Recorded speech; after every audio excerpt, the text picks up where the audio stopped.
Presiden Jokowi mengklaim rapor ekonomi Indonesia membaik usai penyelenggaraan pemilu 2024. Presiden pun membujuk investor untuk kembali berinvestasi di dalam negeri.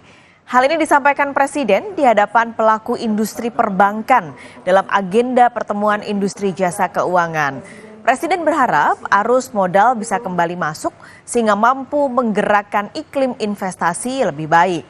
Presiden menyampaikan stabilitas politik dalam negeri terjaga dengan baik, namun Presiden juga mengingatkan kondisi geopolitik global masih belum kondusif akibat perang di Ukraina dan Gaza.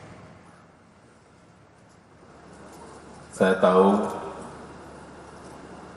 bahwa banyak para pelaku bisnis yang kemarin masih menunggu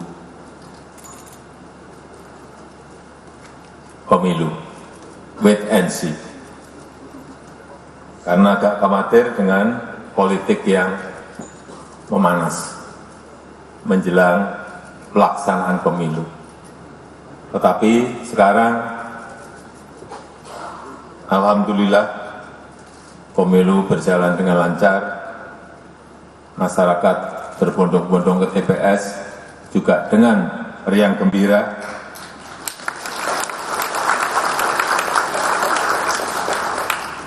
Dan kita harapkan arus modal masuk, investasi, habis pemilu ini bisa bergerak lebih meningkat dan lebih baik lagi.